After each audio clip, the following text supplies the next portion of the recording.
You're listening to Two Sides of FI, a podcast that follows two lifelong friends as they seek financial independence and to retire early. I'm Eric, and I'm joined by my friend Jason, who reached FI in 2020.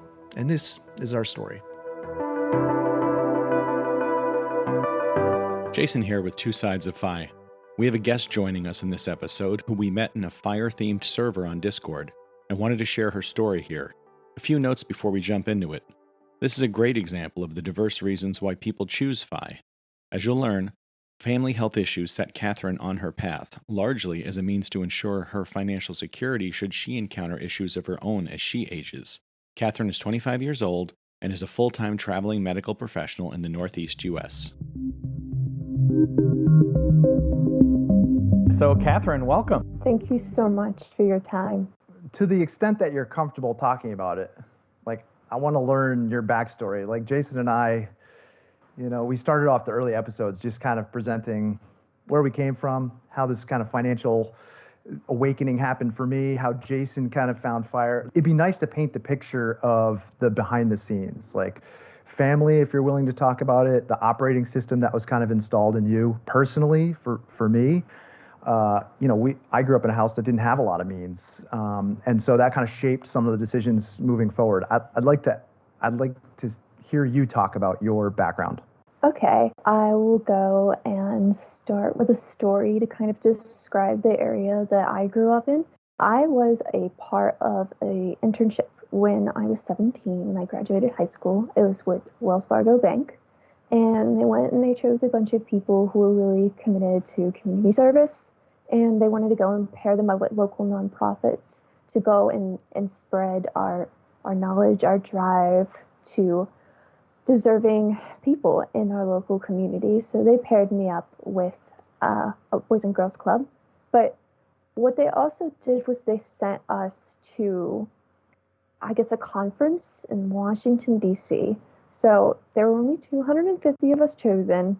Oh, wow. And I was the only one chosen in my half of the state, which is crazy. Yeah. So I ended up being there, and we had this seminar, and pretty much what they were trying to go and discuss was how different somebody's life was sitting next to you. So they handed us out these flyers, and they'd say, Montgomery County, Philadelphia, for example. They would go, this is the percent of people who graduated high school. This is the percent of people who have a degree. This is the percent of people who have Wi-Fi, whose family is on food stamps, so on and so forth. So I'm looking around at my table, and everybody seems pretty wealthy from what I'm looking at. Uh-huh. Like my version of wealth is somebody has a 2-story house, and then these people are having incomes of like $100K a year, and mine, for example, was maybe $20K. We didn't have a lot of high school graduates, so on and so forth, but they went and asked the question to everybody in the room. They said, raise your hand if you know somebody who is on assistance food stamp. I raised my hand, so maybe 15, 20 other people raised their hand, and they said, raise your hand if you or your immediate family is using these services. And I was the only one who put my hand up. Wow. Oh, wow. Yeah. So I feel like I grew up really nice in the area that I came from, but I guess to put that in perspective, there was a lot to overcome. When I was in high school, even though my parents were separated, they both became pretty sick at the same time, and they had to medically stop working before they hit 50, both of them. Wow. So Wow. that was a wild ride. And I just looked at that, and I looked at my circumstances around me, and I said, wow, I have to do something to make sure that this isn't me. What age was that, Catherine? The conference or my parents? When you had this kind of epiphany? I think it was 15, sophomore in high school. 15? Wow. Yeah. So you had visibility into the finances of your household, obviously, if you knew your house was $20,000 a year versus everyone else who's 5 times that. How did that come to be? Was it something you always sort of confronted growing up? We don't have the means to send you here to this or that or activities, or was it I mean, you said you felt like it was a normal sort of comfortable existence for you. So how did you start this kind of comparison? Well, I had a family who cared, and I lived in a nice one-story house, which I thought was very comfortable. And then I go to summits like these, or I meet friends online, and it just hits me that nobody is really living like this. Seeing all their friends living like this is my reality. That's incredible to have that opportunity to see that. Yeah, that But perspective. it's so much responsibility. I mean, as someone who's 15, I feel like I had some visibility into my parents' finances, and certain things would happen in the household that would make me uncomfortable, and there was always kind of talk around money. But it sounds like maybe you understood this, but maybe you were shielded from it in some way. Is that right? They were trying to give you what they could. But did you bear the burden of that kind of responsibility? They definitely did the absolute best they can, and I do praise them for that. I went to school, and it was okay, high school, I guess. It was just really big, and people from all backgrounds were there, and I guess they were neighborhoods that were a little bit more fortunate than mine. Because these people would go and talk in our politics class about, oh, people who are on welfare are so lazy, and how did their parents live with themselves like that? And I'd just be sitting in the corner. It was tough. That's incredibly difficult, especially at that. If I think about the high school experience itself, is just being fraught with all kinds of emotional distress. I mean, even when you have enough money, when you don't have enough, and your situation looks so different than all of your friends. Oh man. So if I can, Catherine, it sounds to me like because of the experiences you had, you learned those things before you knew of the existence of this FIRE concept. Is that right? Oh, definitely. I was on the personal finance subreddit, and there was this joke account going around at the time called VTSAX and Chill. Yes. Jay, do you know the one I'm talking I about? do. Yeah. So I'm like, what is this man talking about? I go and I look at his profile and I see he's posting on the FI community all the time. And I'm like, what does he have to say? I look at him and I look at, his information, and he's talking about Vanguard. Okay, Vanguard, what is this? Looking on the Boglehead subreddit, looking at the boring 3-fund portfolio. And I was like, you know what?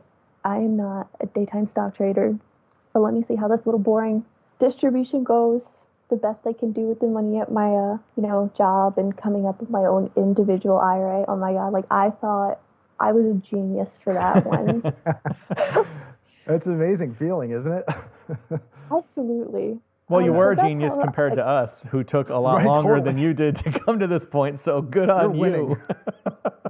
So, Catherine, you told us a lot about what I call your why, right? Like, how did you get on a path? How did you get in a mind state where you knew you wanted to get to a different spot? Now, you already told us you're looking at financial independence, you're looking at Bogleheads pretty early on. At some point in that, I assume you stumbled upon a sort of crystallization of a concept that we call FIRE. Can you tell me a little bit about what that was like and how that clicked and what kind of that inspired you to do? It was not so much the read, but the FI that I liked. Because I kind of expected the read to happen because it's already happened with my parents, if that makes any sense. So I don't know if read's going to happen. But if it does, then great. But the FI, saving up what I can, being responsible for what I can, and just letting that grow until my body stops working. What I'm hearing you say is because of the situation your parents found themselves in, being unable to work, that you, to guard against that happening to you, you wanted to achieve financial independence earlier in life than you might otherwise following a normal working trajectory. Did I state that correctly? Yes. Okay. So what actions did that inspire you to take? What flavor of you're focused on FI. So is this CoastFI, or what are you aiming to do? What did you determine as your FIRE goals that you're working against today? I guess Coast would be the closest to what's out there that I want. I'm not really saying I want a whole bunch of money so I can go out and travel. I mean, that would be nice, but like I want enough money just to live. So I want to save a lot, and be smart and do what I can when this money, I guess, can compound into something a lot bigger. Because I read somewhere that what you do from 20 to 29, like say you put in $1 and then that goes to 60 and then you put in another $1 from, I guess, 30 to 60, it's going to be worth just the same. So I'm like, why don't I just knock it all out in the beginning and then see what grows, see what I can do. Yeah. One of the incredible things that I find about your story is that you're in your 20s and you've discovered this thing, which I'm just coming to 20 years after you in life, and I'm looking at this going, it's pretty profound to be thinking about life in these terms. But I think it also forces you to, I don't know, you're making decisions about, I don't know if you have a FI number in mind. I'm presuming you do. But how do you set that? There might not be an answer. I'm not even sure how I got to my number. I guess just pick a regular household income for the state that I live in. The Northeast is very expensive. I know what I live on now, and I know healthcare is going to be crazy. So like I kind of upped it so that I can compensate for that because I have no idea what's going to happen in the future. So I think I set it for, I guess, chubby FIRE territory, but it's not that I really want that. I just want to make sure if something happens, I'm able to do something about it. Right. So with a CoastFI approach, generally what that means is you want to save, just like you talked about, to a certain number, because from that point on, even if you don't contribute further, just by the portfolio doing what it will, building in accordance with the stock market performance, it will grow to the point where even if you didn't contribute further to it, you would be able to live on those assets, withdraw from them in a normal fashion. At a certain point. By a certain point, like 65, for example, or whatever that age is. Did I frame that up right? And that fits kind of your approach? That's exactly my approach. You got it spot on. Did you choose 65 or 59 and a half when you could start reaching into your retirement accounts, or how does that work? I would like to say it'll be to 59 or 67 or whatever. But looking at my background, the people I have to compare it to, it's not very realistic to say 67 or 65, I kind of have to think earlier, so I need to think bigger so that if I don't hit that, like at least I will have something. Yeah. Interesting. Okay. Yeah. So there's a set of different factors that are shaping your decision. Yeah, definitely. And I know that's a very unusual mindset to go and take on. What you've just said to Eric makes me think about is the two very important axes of risk tolerance and risk capacity. And risk tolerance gets talked about a lot. That's just how aggressive am I? How am I more of a gambler, or am I much more conservative? Risk capacity is how much risk you can bear.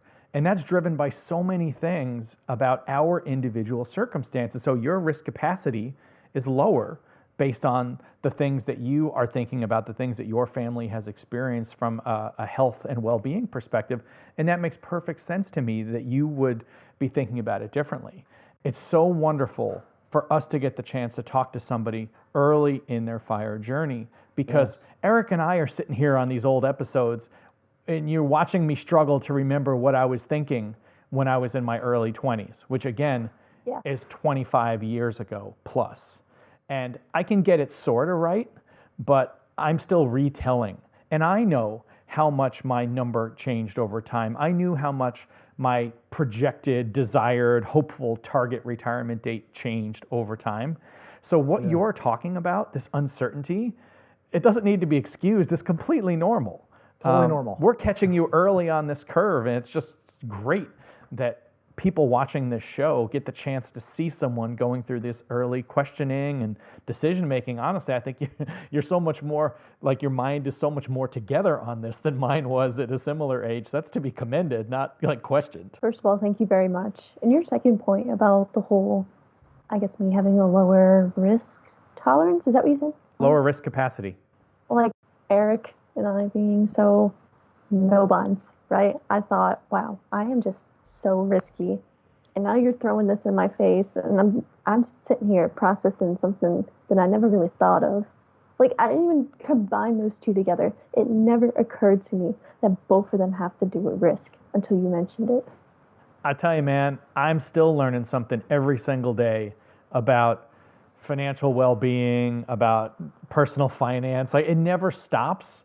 But you have learned so many of the big, vital core lessons already. I mean, think of how early you're talking about looking at bogleheads, right? Just having that fundamental knowledge about, man, just an intentional, lazy portfolio, buying broad market and investing as early as you can. Like, you just ticked off like some of the top 3 things that will put you ahead of 90% of investors in the world.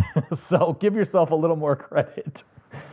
Oh man, Thank it's amazing. you. And honestly, if you don't know, if you think the timeline is far in the future, and I personally don't think there's any sense in having bonds in your portfolio. I mean, of course, this is not investment advice in any way, as you know, but right. I think you're doing the right things based on what you're saying. So Catherine, you're 25, as you've said.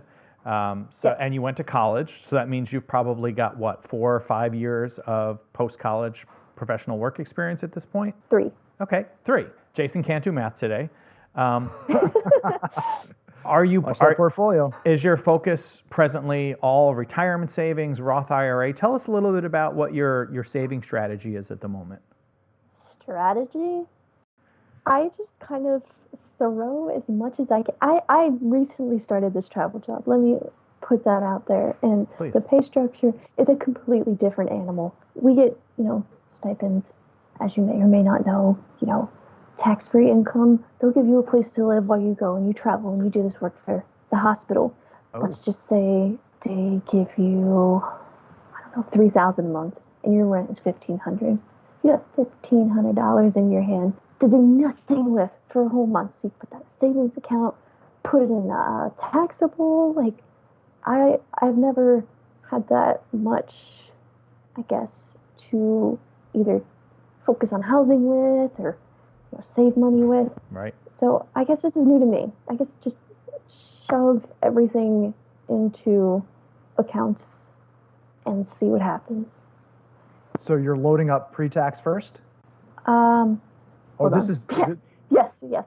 Okay, yeah. I just think about what that was for a minute. Hold on.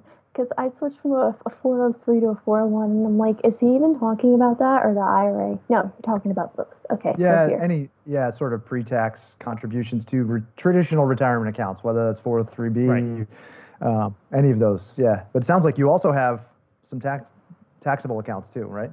My first one was this year. Yeah, I'm not going to say it. It's like some crazy amount because I have seen people in that Discord with like massive amounts of money saved. Like, I'm not there yet, but obviously the most important thing is to start saving, right? And you can sort of tune your strategy as you go. And as you mentioned, people on the Discord are also at different points in their journey and loading up retirement assets versus brokerage. And some of that depends upon the age at which you intend to start drawing, right? How much time do you think you have to cover, which of course is a finger to the wind at this point in your life at 25, but making sure that you have that brokerage account that you can draw from later. But there's a lot of ways to think about that breakdown, but just doing the saving is obviously the most important. And so this has allowed you to do, you're talking about just basically taking everything that you don't need to live, which it sounds like a lot of your living expenses are covered by this job, and then dumping it into your savings. So is that 75% of what you make? Is it 50%? Do you have any idea? Okay. It really depends. Some months I'll stay with a friend, or I was in a relationship before, staying with them, or sometimes I need to stay in a hotel. right now I'm staying at my parents. It has changed so freaking much that I cannot pinpoint anything right now. Sure. Yeah. I just do what I can. But yeah. I think somebody on the Discord tried to like calculate my rate, and it was ridiculously high, and I don't think I managed to like upkeep that. Oh God, do you remember what it was, Jay? I don't remember, but you're north of 50%, right? Yeah. Yeah, that's what I thought. That's what I recall. So you are hyper saving right now, and it sounds like you're hacking your lifestyle right now around this job, which does change month to month, and particularly housing, which, as we know, for most of us, is our biggest expense, if not one of our biggest expenses. We've talked about the Discord server. So that's just a chat server, basically, is what people can think about it as. And there happens to be servers dedicated to certain topics. In this case, we're talking about one that's dedicated to fire. And that is how we came upon each other. Can you tell us, tell our audience a little bit about what that server is and why you find it a valuable tool as part of your fire journey? Oh, absolutely. So I was on Reddit one day, and there was somebody who made a post talking about, where are all the young people on here? I'm so sick of hearing about people who make $200,000 a year reaching their goals at 30. Like, I want something more realistic. I saw this, and I think it was Bones who posted, I'm just so sick of seeing this. Like, let's do something about it. I think it was maybe the 9th or 10th person who joined the server and never really left. All of us coming together, all of us like in our 20s, to sit there and like talk about our hobbies. Like, this is so cool. I'm curious about this idea of you finding community around an income. Is it income, or is it also like, okay, there are people that look like me making what I'm making, and we're all kind of moving toward financial independence. Is that the core of what you find there, or? I think it would lean more towards the second one, but there's still a lot of people in different fields. I guess it's the idea of that we're young and we still have control over something like this, rather than, oh, we are all in the FANG community or something like that. Yeah. And that's my favorite thing about it, Catherine. It's a diverse range of people and ages, almost entirely US based. So I think one aspect that could make it even more interesting is more of an international presence. And maybe when we post the link to this in the description, we're suddenly going to get an influx of international folks, and that will be wonderful. But to what Catherine said, totally true. Different walks of life, different chosen careers, very different income levels, people who are certainly going a very lean fire route, people who are much more towards the chubby fire side or even fat fire, people who want to retire much, much sooner than others, and people who are closer to the point where you and I are talking, Eric. And yes, also CoastFI people like Catherine. And I think it's, for me personally, I find it rewarding just to hear from people of all those different worldviews and different experiences. And my earnest hope as a post-fire person being there is that on rare occasion, I might have some perspective that I could offer that might help somebody in a small way. I certainly learn a lot from all of them, and it's helped me a lot in just understanding even what somebody who might be watching this show would be thinking about and wanting to ask about, because I see all these great questions come up every day, and gosh, the quality of financial advice that some of these folks have in their early to mid 20s, it's just remarkable, and it's really commendable, and it's a delight to see such informed, well-intentioned people interacting, to be honest. What it sounds like to me is if you don't have this place where a safe space at home or amongst your sort of, call it your original friend group that you're going to high school with and moving through college with, you don't have that support structure. You almost need this group of people who can expand the narrative and what's possible. And it sounds like this maybe serves that function for you, Catherine. Like, you can take your ideas and thoughts and bring it to this group, and they can say, that's totally possible. And you could also do this. It's because it's nice to have that, as I looked at Jason, the narrative of like, oh, well, that is possible. It is actually possible to earn that amount of money. So it's not just like reserved for a set group of people. And that, the group of people that can earn that can look like me. And I think that's super interesting and important. Catherine, do you agree with that, or what would you add to that? Oh yeah, I would definitely agree with that. There's definitely some people who learn more from other people. And sorry if I sound like a fangirl, but I know you and I come from rather similar career backgrounds. And when I watched that episode with you and Lori talking, I was just like, wow, there's so many opportunities that I can go to with like a general science background. And then there's somebody like me. The best thing for me about this is just being like Jason said, we have 2 stories here, and I feel like we get pretty myopic at a certain point. We're used to talking in our own little sort of box here. And so to bring someone on who is intelligent and like financially aware and like actually heading toward this goal 20 years before us, 25 years before us, is like, it's completely amazing to me and totally inspiring. And it's like the kind of thing that I want to show to my kids, to say, like, don't ignore this stuff. This is super important. Catherine, just the story you've told already, puts to bed the idea or the false notion that some people have, some critics, honestly, of the FIRE community, that, well, if you're not a Silicon Valley software engineer, you can't do this. You have to be in a high-tech career, fast earner path, Ivy League, wealthy background already. That's the only way you can do FIRE. So you've already put it to bed that that's absolutely not true. But the second question or statement, I guess, that gets made, it's not usually asked as a question. Well, if you don't have a college degree, there's no way FIRE is achievable. What would you say to that? I think that if you become a master at your craft, there's always a way. Yeah, absolutely. I like the way you put that. A quote that I have used so many times in my life, and I will give full credit to the Money Guy Show for this one, is it doesn't matter what area of work you want to go into, just be top 5% in it, and you can achieve anything in life. Now maybe that's not, people don't think that's within their means, but I earnestly believe it is. But I also believe that anything that you are sufficiently dedicated to, if you advocate for yourself, if you take steps to achieve, you can do anything, right? Millionaire Next Door, Wealthy Barber, right? These Dr. Thomas Stanley books and some others, like, make it very clear mathematically that FIRE is within anyone's means.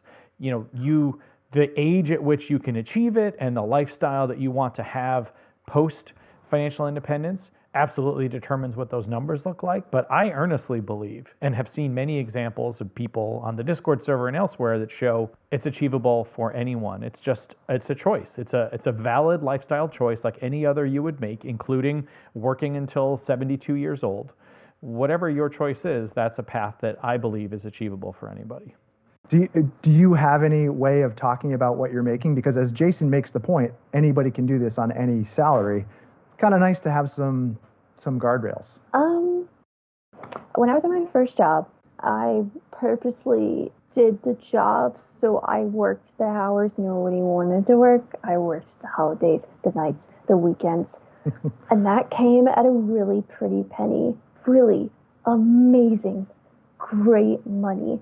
Sure. My base pay, I think it was somewhere around 40 to 50, but you can definitely add on some money from that. Like, my shift alone was like $7 an hour. So that's a whole like minimum wage job, like on top of that. And there's all these extra overtime bonuses and this and that. And like you could really, if you wanted to go and make that money, you could. But that job was taxed. This travel stuff is, a whole different animal, because part of the money I get is taxed. So if I go and I say, let's just say I make $100K a year, it's not the same as if I made $100K a year at my full-time job, because it's taxing everything. This, we have our stipend, and then we have our taxable, and my taxable is like not, the highest, but the stipend is great. So, hey, I get more money. Yeah, I don't know. It's very difficult to quantify, but the benefits are just like great. And I would say if I'm looking at straight base pay for both the jobs, they're about the same. But the things that you add on top of it really made this a really cool career decision. So would you say that's the thing that's allowed you to really heavily invest in this? Like, let's say you're saving 50% of your income. Would you be able to do this if you were working the base pay? The base pay alone? Like no night shift, no anything? Yeah. Oh, God. I don't want to discourage people, but I don't think I would have. Interesting. Okay. So you think the savings, the ability to save, hyper save, is due to you kind of hacking this model a little bit and kind of making it right and saying, like, this is really what I want, so I'm going to make some sacrifices here and get that. Yes, but I feel like in most fields, that's a really big deal. In healthcare, people always have to be there. There's other people working right beside you with those crappy hours. I have a guy I work with, makes the same type of money. He bought a Tesla. I have a little Nissan. I don't find the need for all that. You know, he's going on a vacation. I wanted a weekend trip. You know, it's not that big of a deal what you spend your money on, but I feel like I'm doing what's best for me. Yeah, that's amazing. And you're clearly using the strategy of deferred gratification. You're doing things to take care of yourself now, but you're not necessarily making lavish purchases because it allows you to save more for future state. Oh yeah. I love going out to eat like little Gordon Ramsay restaurants. I wanted to try beef Wellington since I was a kid. I did it. It was great. No regrets. That's great. It's stuff like that. It can be expensive. It can be cheap. See, this is why we get along, because every so often I want the nice dinners too. And maybe I'm more, my discretion is higher, as I've talked about on the show, on my post-fire budget. But man, it's nice to treat yourself or your family every so often. Oh yeah, definitely. I think it helps a lot that I don't drink. I am like a 100% hydro homie water drinker. So I feel like it saves a lot of money to spend. Oh God, yes. Yeah. Totally. Beautiful food. Do you have any milestones that you're working toward? Like, is there like a 1 million milestone, 5 million milestone, like anything like that? Or do you not track it? No. Hold on. Today was a very momentous day. Oh. Yeah. So I was telling Jay a little bit about it in, can you break the news? Yeah. Today, you crossed your $150,000 net worth. Is that right? Yes. Wow, that's Congratulations, insane. Man. That's awesome. My God. At 25, you're 25, right? Yeah. I just turned 25. Yeah. That's amazing. Congratulations. Yeah. I mean, that's huge. Congrats. I don't want to look back. I do not want to look back and see when I crossed that. It's like so good that stuff's probably on paper, and maybe I even shredded it because I don't want to know when I crossed that. It was not 25, I'll tell you that. Nope. Honestly, that's an incredible feat. So if you haven't heard anyone say that to you, that's super amazing, and I'm super proud of you for doing that. I mean, that, just to think about that amount of money at 25 is like. Thank you. Good for you. So much. It means a lot, you know. Because the flip side of that, and something Eric and I have talked about a lot, is that tendency, especially if suddenly earlier in your career you start making more money, you know, even if it's by your own doing, right? I am working extra hours. I am doing weekends and holidays and whatever, right? You're deliberately going after that money. That tendency to have lifestyle creep and say, I deserve this, because, right, you do deserve it. You're working really hard. The tendency to do that, that's the normal, the trend, right? Yes. You see that lifestyle expansion, buying the Tesla like your colleague. There's no judgment against that, but you are actively taking a different path. That is the key to FIRE. You're dedicating your efforts to putting that money towards that future goal. And it's very commendable. I'll tell you thank you so much. I can tell you my upgrades throughout the years if you'd like, right? So, you know, starting a full-time job, having my own health insurance, number one, greatest gift I could give myself ever. 22, 23, you know, worked on that debt a lot and got my own place. Like, wow. And then, you know, so on and so forth. Here I am, 25. So how do you monitor your progress? Do you use any apps or personal capital to follow net worth or any other values? How do you know how you're doing?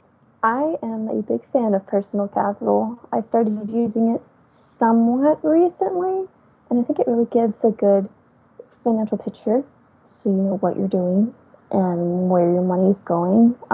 I can connect like the credit cards to it too to see how much I'm spending on there.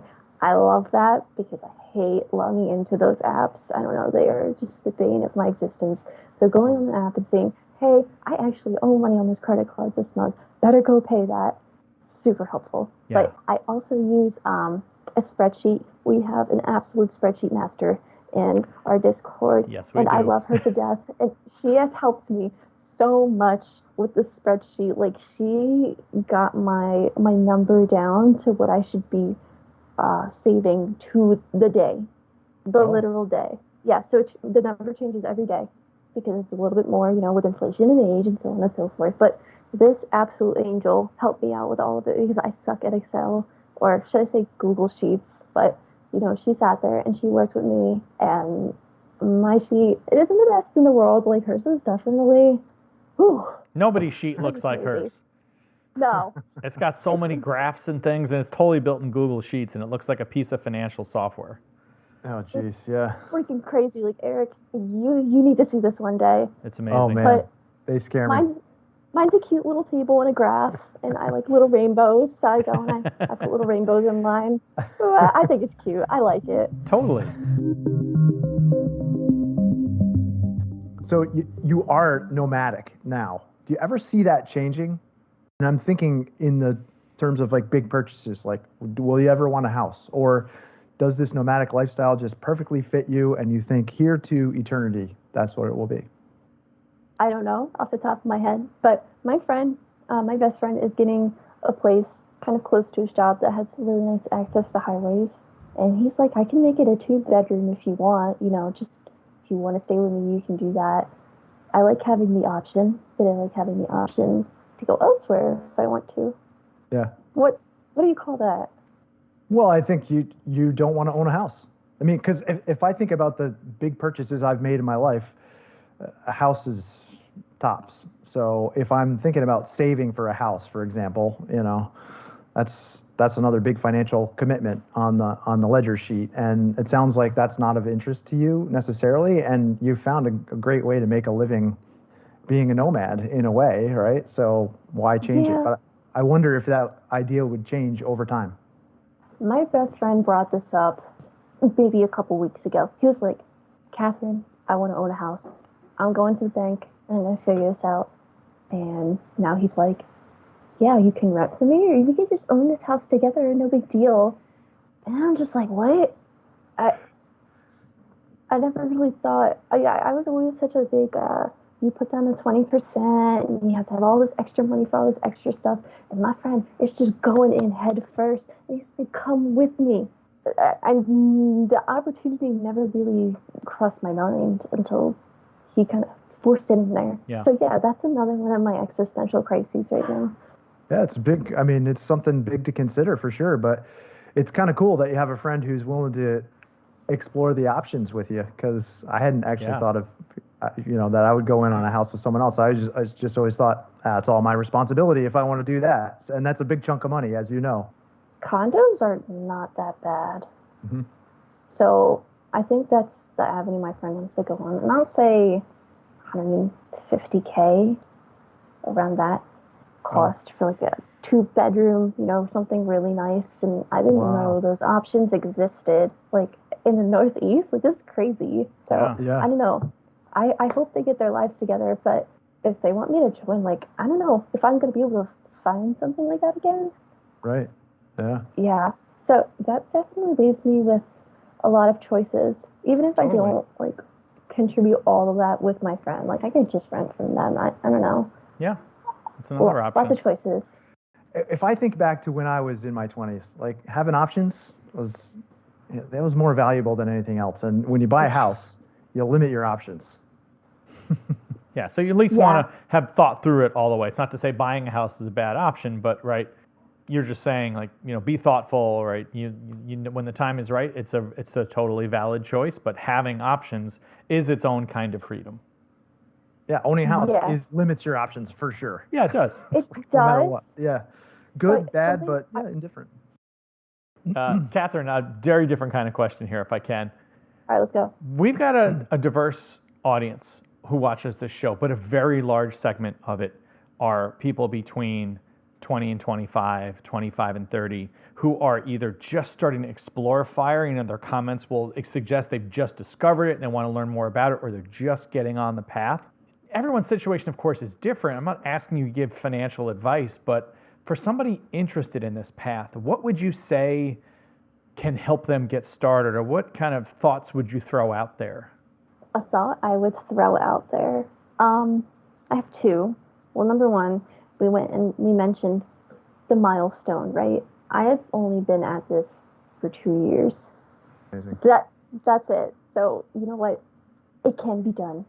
You don't need a whole bunch of time to do it if you really put your mind to that. And I don't think this year yet I've broken 100K. So you don't need to be super rich to do it either, Yeah, so your income itself, even with all the overtime and what have you and all of that, you haven't crossed that. No, but then again, this is just with my full-time job. I don't know how it's going to work this year, but I don't think I'm there yet either. But we had a couple months, But second, find something you love and spend on it guilt-free. I like Going and limiting yourself and living like a monk is just going to make you miserable. I love food. I'm going to go and buy whatever food I want. I don't care. It makes me happy. If you like cars or computers or guitars, whatever, just do it. And if you're really like that self-conscious about it, put it in the budget. One of the things that I really like about your style of fire, and let's just the closest thing I can relate to is CoastFI, Yep. right? Or CoastFI, since you retiring is not really in your lexicon there.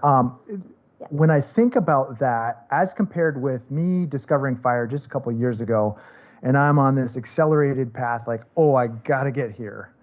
The difference between how you're talking about spending on things to improve your life, spending on things guilt-free that you're interested in, the difference there and to where I'm at is I feel like I can overdo fire and just overdo the savings, like save like 100%. Like if I could save 100% of what we brought in, I probably would, which means I'm avoiding living life and enjoying some of the things now. And as I think about my kids who are getting ready to leave the house and go off to college and think, oh, geez, like what am I actually giving up? So I appreciate the perspective of this.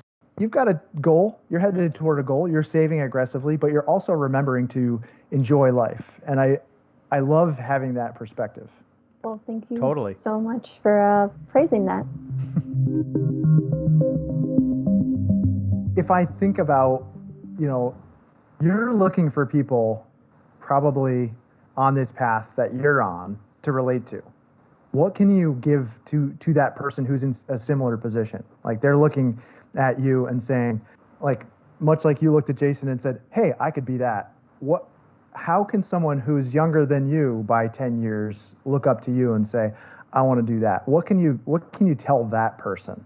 It's a great question. Considering where I grew up in the circumstances, just informing them that it's even possible, but I know there's probably better answers. Like if you grow up in, I don't know, San Francisco, everybody knows about money, everybody's making money. Kids already know about all that. Like we had a little course in high school, but it was never crazy. So like there's a difference between knowing how to write a check and knowing what a savings account is. I don't even think they know what a savings account is. Like I'll take my half sister for example. She's 14. I had to sit there and explain to her what a savings account was. So there's like a lot of groundwork. I have to teach everything. Yeah. If they really want to go on that. And you basically, you're self-taught, right? I mean, you used online tools and communities to teach yourself these things. So how do people find those places?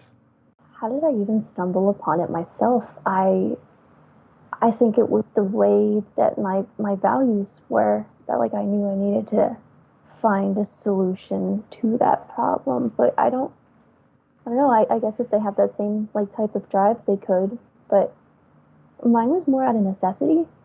No, I can totally relate to that. I mean, you're searching for a way to improve your life and, seeing one thing and not wanting that and saying, well, I need to search for another. And I think there's a lot of people who want to shortcut the process. And what I've heard from you is like, there aren't shortcuts necessarily, but with hard work and like a vision, like a long-term goal and a vision, it is possible at any income. And I like hearing your backstory and where you came from and how those things influenced and shaped the path that you're writing for yourself. And also the fact that you don't really know where it's going to lead next. Like you can't see beyond the headlights. Like there's an excitement to that. There's a little bit of terror associated with that.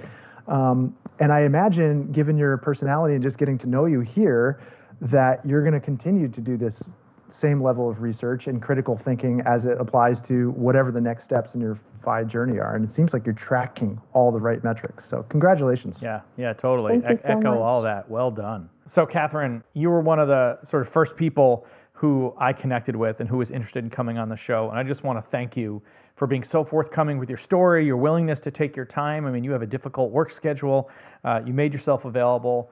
Really just appreciate the conversation that you've had with us here today.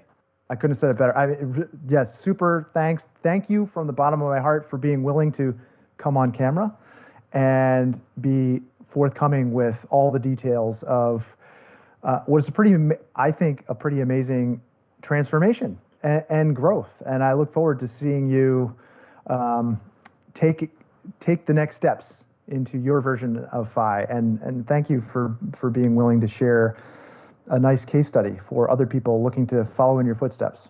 Thank you so much for taking the time out of your day to talk to me. I know that you have a lot going on yourself. So to go and share this story with you so I can help others, such a great opportunity. Join us as the conversation continues next time on Two Sides of FI.